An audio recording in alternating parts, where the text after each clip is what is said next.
A developing story at 5, the BCA has issued an Amber Alert for a 5-year-old girl from Watkins. This is Alayna Ertl, and she was last seen at her house at 2 in the morning. According to investigators, families say they noticed her missing about 8 this morning. Watkins, Minnesota, wasn't the kind of place that made breaking news. On most evenings, its 1,000 residents could hear the crickets louder than the traffic. Porch lights burned steady over neat lawns, and the biggest voices belonged to children playing tag near Seneca Lake. But in the earliest hours of August 20, 2016, that hard-won calm was ripped away at 2 a.m. inside a modest home on Church Street. 5-year-old Alayna Ertl slept deeply under her frozen blanket blue with tiny ice crystal swirls. Her mother, Kayla, tucked her in after a long day. Her father, Matt, was still out celebrating a softball win with teammates. It was the kind of small-town ritual everyone understood. Beer, laughter, familiar faces. Alongside him was his co-worker and friend, Zachary Anderson, a man he'd trusted enough to invite into his home dozens of times before. By the time the taverns closed, the two men headed back toward Watkins. Around 2:30 a.m. Matt got home. A short while later Zachary followed. They talked sports, weekend plans, the sort of nothing special chatter that fills the last hours before sleep. Around 4 a.m., the house was dark again. Everyone, it seemed, was safe. Morning shattered that illusion. At 8:30 a.m., Kayla stirred awake to a silence that felt wrong. Elena's bed was unmade. Her favorite plush pony lay face down on the floor. The girl was nowhere in the house. Within minutes, the realization hit with physical force. She hadn't simply wandered off. Something or someone had taken her. Because the second thing missing was the family's 2002 Jeep Sierra pickup. Third was Matt's phone. And fourth, and most disturbing, was Zachary Anderson himself. Matt and Kayla searched every corner of the property, calling her name until their voices cracked. When there was no answer, they did the only thing left to do: dial 911. The call time was 9:56 a.m. From that moment, the clock began to sprint. By early afternoon, the Bureau of Criminal Apprehension issued an Amber Alert. The emergency tone interrupted radios across the state. Missing 5-year-old girl from Watkins, Minnesota, possibly traveling with Zachary Anderson, age 25.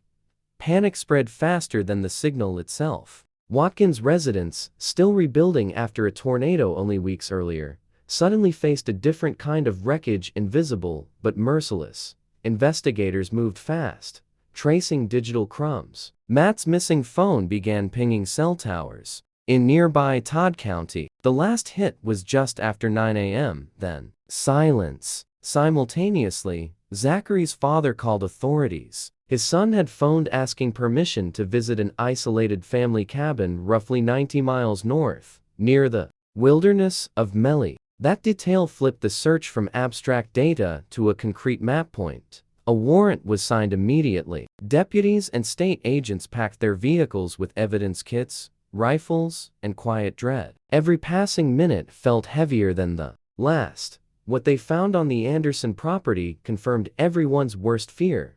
The pickup truck, hidden deliberately in a ravine. A house stocked with weapons and ammunition. A handwritten note smeared with blood hinting at self-harm. Yet again, no sign of Zachary and, most importantly, no sign of Alayna.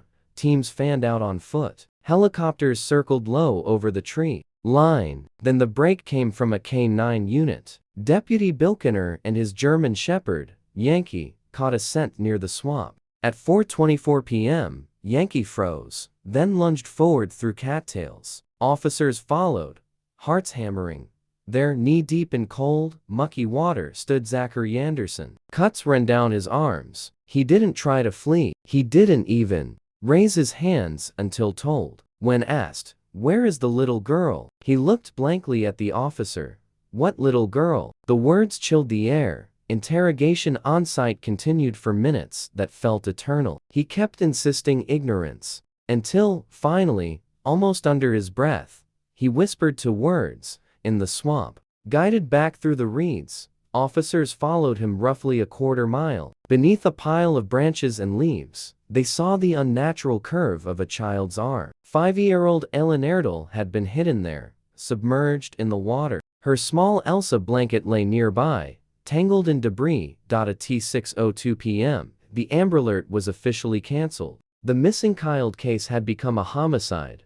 That evening, flashing lights washed over the quiet roads of Watkins. Reporters' microphones glinted under floodlamps. Neighbors held each other wordlessly on sidewalks where the cicadas still hummed because life, cruelly, does not pause even for tragedy. Beneath the grief hung disbelief that a trusted friend had turned predator, that safety itself could vanish overnight from behind locked doors. Before investigators could look forward to motive, to trial, to the tangled history of a man who'd once seemed ordinary, they needed to return to the beginning. To understand why, they first had to understand how a peaceful town ended up haunted by that single night.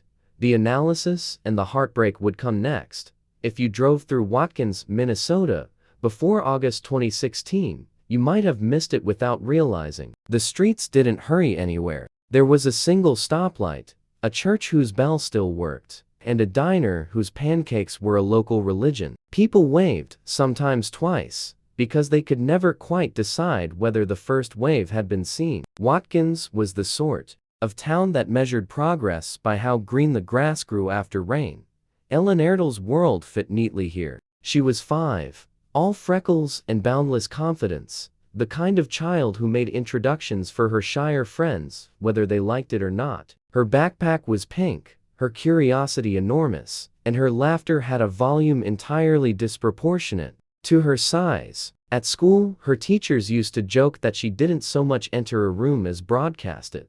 When she wasn't fashion showing in sparkly dress-up clothes, she was outside turning cartwheels in the dirt. If she scraped a knee, she barely paused long enough to announce, "I'm fine," before racing off again. Her father Matt adored that fearlessness. He took her fishing, taught her which bait to avoid touching, and once promised that no monster under any bed dared challenge the deputy sheriff's daughter even though, in truth, he was just an electrical worker with a talent for comforting hugs. Her mother Kayla balanced the household rhythm. She was soft-spoken but iron-hearted, the parent who remembered permission slips and bedtime stories in perfect sequence. Together, the family felt almost archetypal. Modest income, strong community ties, predictable routines. And beneath that ordinary surface, the simple belief that the world was largely kind. 2 months before everything collapsed, Watkins had weathered a different kind of trauma tornado that tore through town, an angry secret. 25 houses damaged, 12 nearly flattened, yet no lives lost. For weeks afterward, chainsaws buzzed as neighbors helped neighbors. They cooked on shared grills, hammered roofs together, and joked that it would take more than flying debris to keep Watkins down. Rebuilding was almost therapeutic. It reinforced what everyone already knew, that safety wasn't the absence of disaster, it was the presence of community. Among those lending a hand was Zachary Anderson. To most people, he was simply Zach, the tall, slightly awkward teammate from the Riverside Tavern softball team. He joined the league through his job at the same utility company where Matt worked. In a small town, co-workers easily became weekend buddies. Zach could drink a beer, crack a joke, and talk about hunting without ever raising suspicion. Reliable, polite, unremarkable, he was also lonely. 25, living in an inherited cabin near Melly, he seemed to drift between towns, jobs, and moods. No criminal record beyond traffic tickets. If there were warning signs, they were invisible in the everyday gestures of small-town friendship. He lent tools, helped fix a flat, watched games on TV with Matt's family. When the Ertls offered him their couch for the night after a late softball match, it wasn't generosity alone, it was routine trust.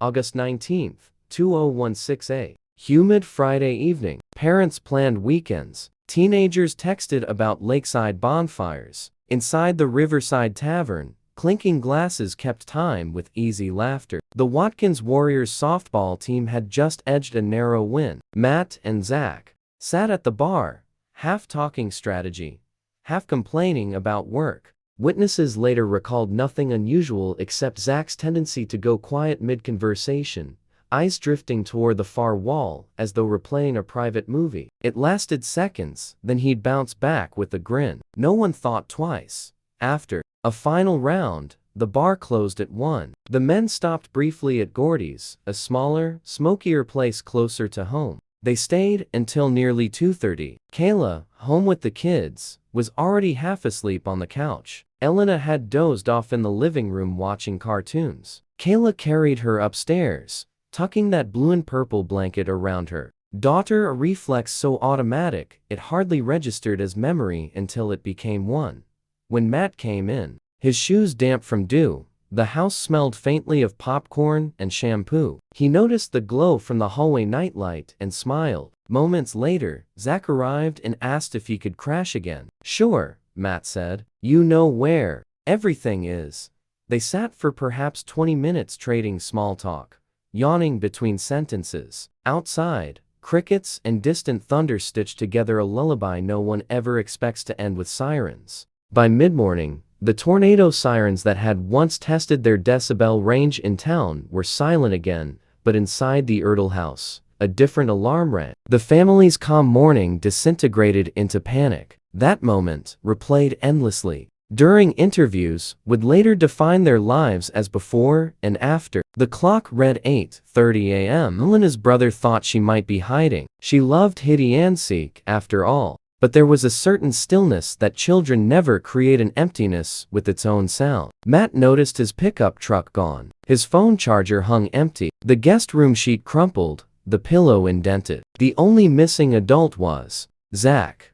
When police arrived, the evidence spoke more eloquently than words. There were no signs of forced entry, no broken screens or splintered locks. The monster hadn't come from outside. It had slept under their roof.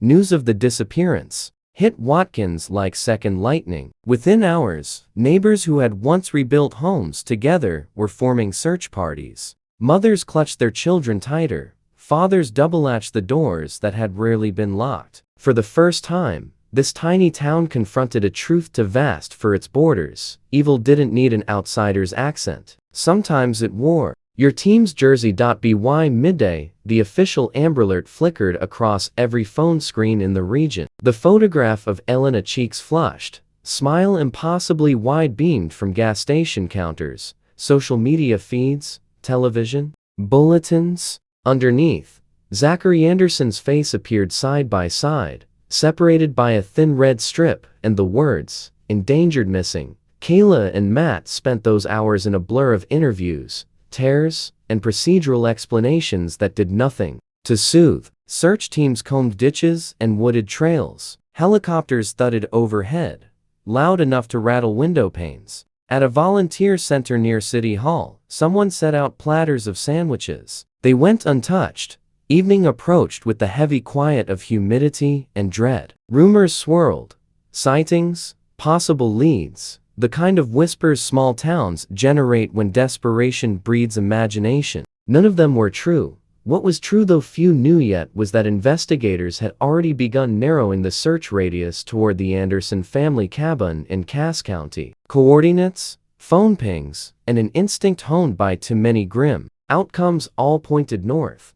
Soon, the story would leave Watkins' boundaries entirely and plunge into deep forest and darker motives. But back in town, the community still held its breath, clinging to hope as if sheer willpower could rewrite the hours that had slipped away. For a population of just about 1,000, the line between collective faith and collective grief is barely visible. That night, candles appeared on doorsteps. Children slept in their parents' beds, and the ordinary town waited under a sky that refused to give answers. The quiet that returned wasn't peace. It was the pause before truth. At 10 a.m., August 20, 2016, the dispatcher's radio channels were chaos. Everyone knew the Amber Alert code: child abduction, endangered. But this time, the voice reading it trembled slightly, as though even the operator understood that timing, not protocol, would decide the ending. Deputies,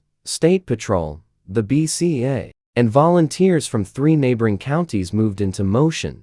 Watkins had never seen a manhunt before. The town's entire footprint could fit inside a single large shopping mall. It wasn't built for tactical grids and helicopter sweeps. Yet by late morning, maps were spread across patrol car hoods, circles drawn and redrawn as new data arrived. All eyes were on one traceable piece of technology: Matt Ertl's missing phone.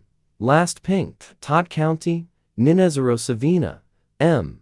came the computer's flat voice. The coordinates slid across the map like breadcrumbs through northern Minnesota's wooded sprawl. Investigators marked them with thick black ink, tiny dots threading northward from Watkins. A small relief surfaced. Someone, probably Zachary Anderson, had kept the phone on long enough to leave a trail. For about an hour, patrol units followed county road back routes, cruising through farmland that soon gave way to forest. Every farmhouse that had once seemed familiar now looked suspect. What they couldn't guess yet was that the phone's final gasp for a signal would come from only a few miles south of a secluded property owned by Anderson's family, a cabin rarely visited, hugged by swamp and pine. At 11:45 a.m., a call to the Cass County Sheriff's Office changed cautious hope into cold confirmation. Zachary's father had reached out himself. His son, he said, had phoned that morning asking if he could spend time at the old cabin to clear his head. The words struck everyone who heard them as ominous under the circumstances. The father granted permission and, crucially, granted law enforcement open rights to search the property. Within minutes a warrant was filed, cars fueled, and the drive north began. An urgent procession of squad cars and unmarked sedans pushed through highway traffic. Red and blue lights smeared against the evergreen horizon. Officers inside were silent. They'd each developed the same unspoken superstition that talking too confidently before finding a child somehow jinxed the outcome. Lieutenant Ben Lindstrom, later the county attorney, rode shotgun flipping through the initial case file. It's less than 90 miles, someone said. Maybe to comfort, maybe to count down. The sky was turning pewter as scattered rain returned, blurring the windshield.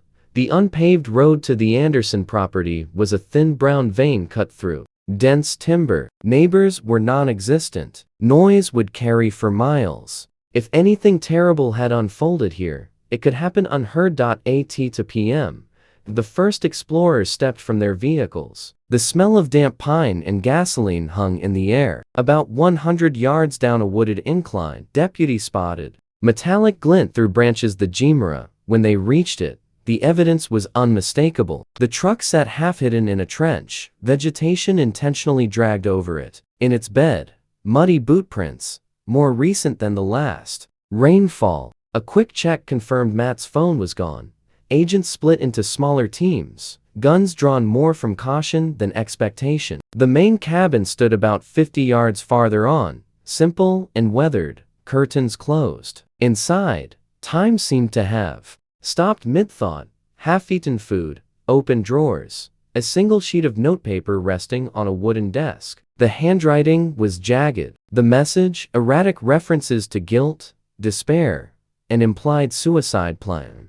More disturbing still, the note contained smears of blood across its corner. Near it lay an empty pistol case. The absence of both its gun and the suspects it described confirmed everyone's fear.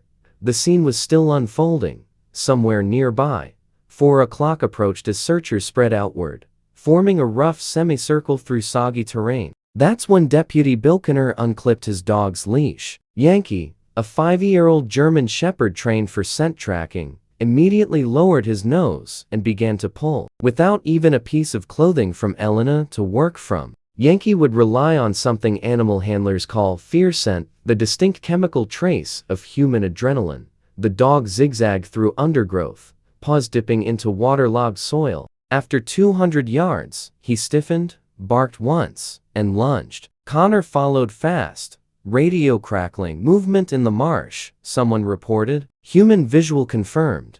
At 4:24 p.m., they found Zachary Anderson standing knee-deep in swamp water, arms streaked with cuts. His clothes clung to him. His eyes were unfocused, as if he'd been staring at nothing for hours. Connor ordered him to raise his arms. Anderson complied without resistance. "What's your name?" He muttered it, "Where's the girl, Zachary?" "What girl?" That answer turned the air to ice. Officers read him his rights. He said little, then asked for silence. After several more direct demands, "Is she alive? Where is she?" He exhaled a single phrase through cracked lips, "In the swamp."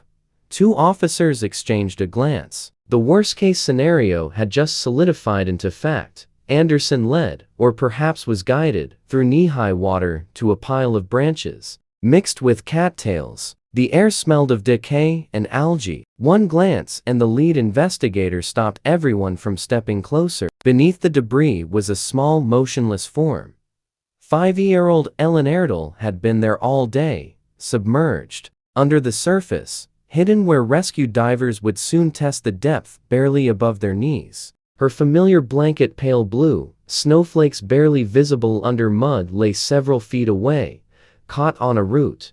A wave of silence fell over the scene, broken only by the steady hum of mosquitoes. No cries, no shouted orders. Everyone present understood that sound would change nothing now. At T6:02 p.m., the dispatch transmitted the official update. Amber Alert cancelled. Subject located. Deceased. The arrest that followed was almost mechanical. Anderson didn't fight or flee. Medical staff treated superficial lacerations on his arm, self-inflicted. Investigators suspected in a failed suicide attempt. The evidence team documented the swamp from every angle before sunset. Helicopter rotors thumped overhead, stirring the brown water where a little girl's story had ended. Deputy Connor knelt beside Yankee, brushing mud from the dog's fur. Later, he would say that the shepherd saved not only the investigation but potentially many more lives, because unresolved fear drives desperation, and desperate people disappear farther. "We found him because the dog smelled his fear," he said quietly, as reporters jotted notes.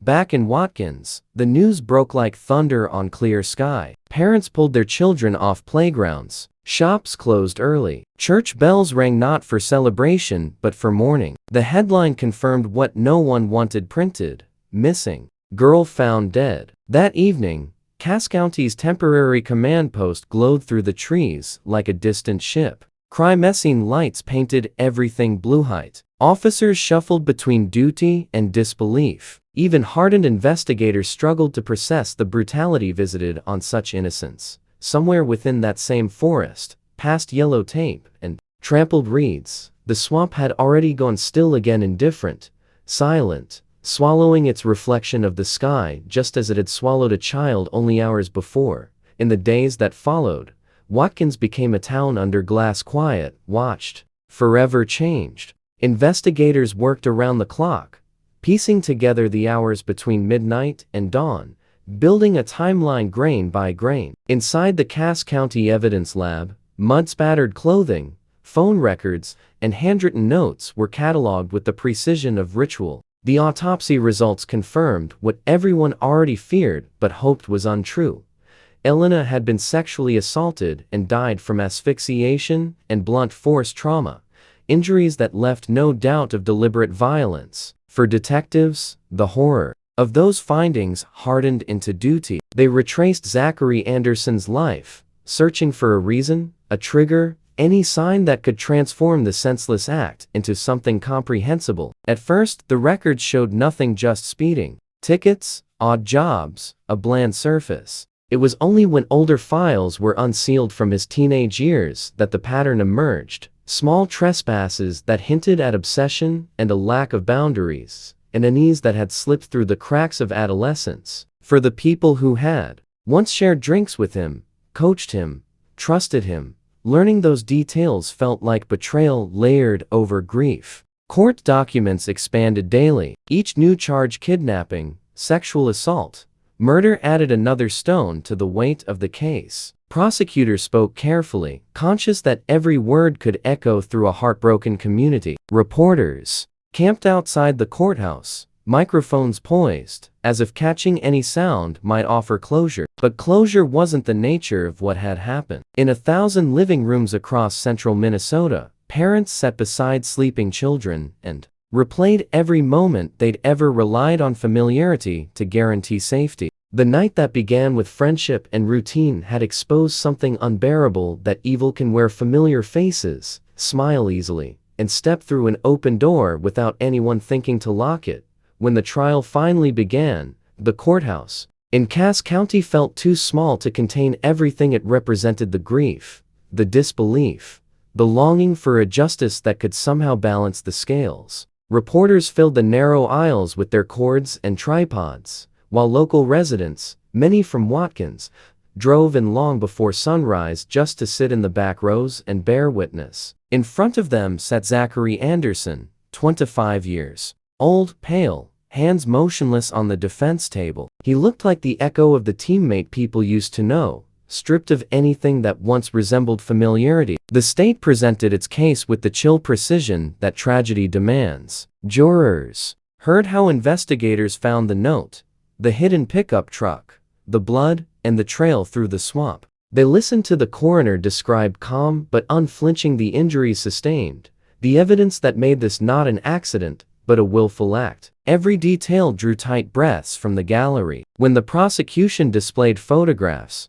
of the discovered items, including the little blue blanket Alayna never slept without, even the bailiff looked away. Anderson's defense team pushed back where they could, arguing that his cooperation had been mishandled, that his confession had come after he invoked his right to silence. Legally, they were correct in part, and that technicality became a haunting echo through the proceedings. The judge ruled that Anderson's statements at the swamp couldn't be used. Those few broken sentences, the moments when he led police to her body, were stricken from evidence. But the physical proof remained. The location, the tracks, the weapon, the unmistakable web of fact that told its own story without language. That paradox: justice bound by rules, even when guilt was plain, frustrated everyone who'd followed the case. Still, the prosecution pressed on, stone by stone, till the narrative was unshakable. When Anderson eventually stood to enter his plea, the courtroom was so quiet that the air itself seemed to pause. He whispered guilty to first-degree murder, a plea that also folded in the charge of sexual assault. There was no bargain that could undo the damage, only a technical dismissal of the remaining counts in exchange for finality. The judge's voice was firm but subdued as he delivered the sentence: life in prison without the possibility of parole. No one cheered. No one clapped. It wasn't victory, it was exhaustion. Outside, the sky hung low and gray as cameras blinked and microphones sought comment. Kayla and Matt Ertl left through a side door, holding hands, their expressions unreadable. In the flashes of light, a reporter murmured that life without parole was the harshest sentence Minnesota allowed. Someone else whispered back that nothing using the word life could ever feel like enough. In the weeks that followed, the focus shifted from legal paperwork to healing, or at least the slow process that sometimes passes for it. Yet even as the courthouse emptied and headlines faded, Watkins remained suspended between mourning and endurance. The trial had ended, but the ripples of that single crime still moved through every house and every parent who now looked twice before turning out the lights. Autumn rolled into Watkins softly, as though the air itself understood it had to step lightly here. The cornfields yellowed, the leaves along the lake began their quiet transformation, and in the middle of it all stood a small white house whose windows still carried pink paper hearts taped up months earlier. They were part of a vigil that never quite ended. Each one bore the same careful handwriting in marker: love for Alayna. Some had faded from sunlight, but Kayla refused to take them down. She said the hearts should weather every season, just like the memory they stood for. Inside the house, normalcy was being rebuilt in cautious layers. Breakfast still required cereal, school still demanded lunches packed on time, and her son Carter still asked hard questions at bedtime that no adult could answer properly. "Is she in heaven?" he once whispered, and Kayla nodded, though the word didn't feel big enough for what she pictured: the vastness of whatever place had to be holding her daughter now. Matt worked long hours again, sometimes too many, because staying busy gave his hands something to do. When his mind wandered to the what-ifs, people in town noticed that Watkins had changed tempo. Doors that once swung open without knocking now waited for a voice on the other side. Parents who never thought twice about letting children bike to the park now walked beside them, pretending they just needed the exercise. Even so, the town never gave in to bitterness. That refusal became its quiet rebellion. When strangers visited to film segments for national news, they always called Watkins broken but brave, as if tragedy were the only vocabulary left. Locals preferred a different word: together. 2 months after Alayna's death, Halloween arrived, the day that should have been her 6th birthday. Kayla and Matt turned anguish into intent. They decorated the front yard not with tombstones and cobwebs, but with balloons, fairy lights, and a banner that read "Happy Birthday, Lil Star." Instead of gifts, they asked neighbors to bring donations for a children's charity. What started on one front lawn became a town event. Dozens showed up wearing pink and purple, Alayna's favorite colors. Kids in costumes ran through piles of leaves while adults tried not to cry. There was a cake, 6 candles, and no one sang until a little girl from school began softly humming "It'd Go." Within seconds, the whole crowd joined in, voices cracking, the words carrying upward into a sky so brilliantly gold it almost hurt to look at. That night gave birth to something unexpected, the initiative called Sharing Alayna. First, it was just a fundraiser. Soon, it became a movement. Kayla collected toys for pediatric wards, wrote letters to families enduring loss, organized care packages for children facing cancer. She said helping others didn't heal the wound, but kept it from festering. It turned that unbearable absence into motion. "If I stand still," she told a reporter later, "it feels like the world goes silent again, and I can't have that silence." Across Minnesota, people who had never met Alayna began wearing rubber bracelets in her colors. Schools invited Matt to speak about community trust, about keeping faith without ignoring danger. He never dramatized anything. He told the story plainly, always ending with the same sentence: "Protect your children, but let them be brave like she was." Even police officers who had worked the case admitted his calm astonished them. "You expect rage," one detective said. "What you get instead is quiet courage. It knocks you flat."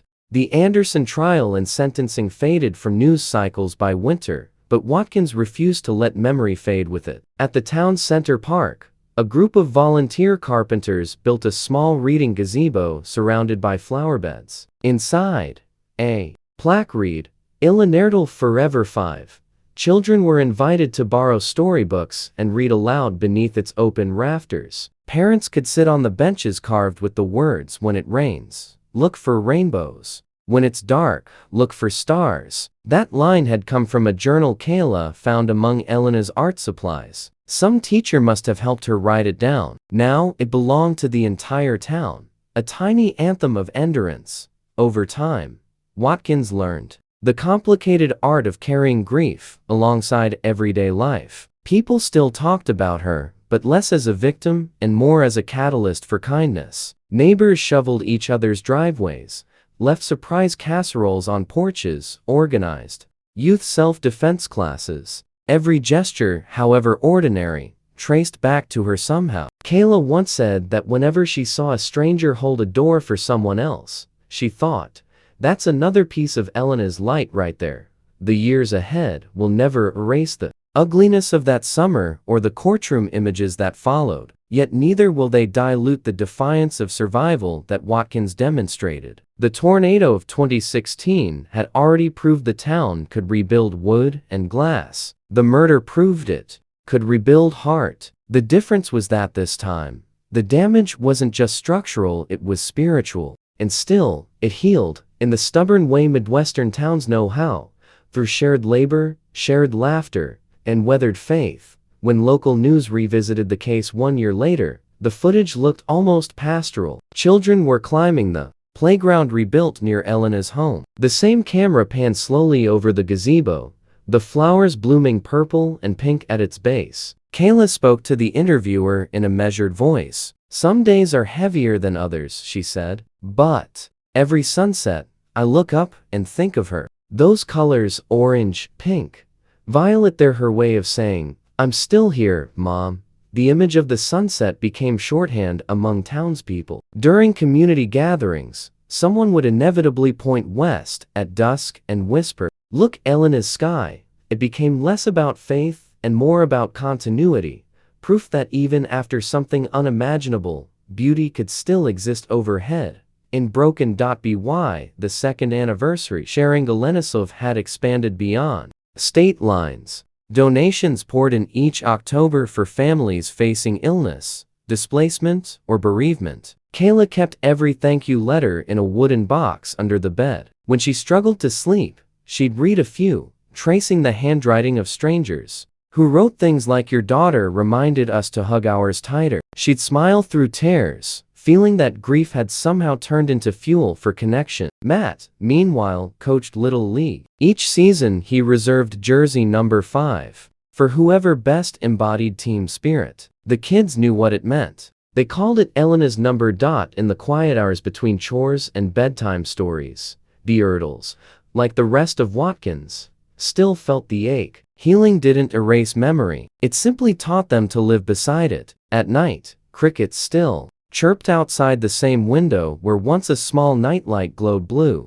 Kayla sometimes left that lamp on anyway, not out of superstition, but because the house felt lonelier in total darkness. Nearly everyone in town could recall exactly where they were when they'd first heard the Amber Alert tone, that cold mechanical blare cutting through breakfast or traffic or church. It had marked an ending then. Now, years later, what replaced that sound was something gentler.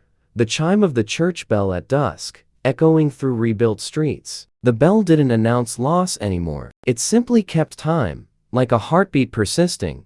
True crime stories are often told as arches of horror followed by punishment, but those who live this one understood a deeper truth. What follows the punishment matters more: the slow return of trust, of laughter, a belief that safety is still possible. When people stand together against despair, when they turn mourning into motion, they are, in their own unrecorded way, solving the second mystery every tragedy leaves behind. Not who did this, but what do we do now? As another summer night settles over Watkins, the town breathes with that answer. Porch lights flicker on. Parents call children indoors. From somewhere far away, a dog barks, the echo of Yankees lineage still serving the county, still chasing scent through fields that have known both terror and grace. Above it all stretches a sky streaked with rose and gold. For a moment, standing in that twilight, you can almost believe that the light isn't fading at all, just moving, traveling from the world we touch to the one we hope exists, where a little girl wrapped in a frozen blanket dances barefoot in the colors of her own endless sunset.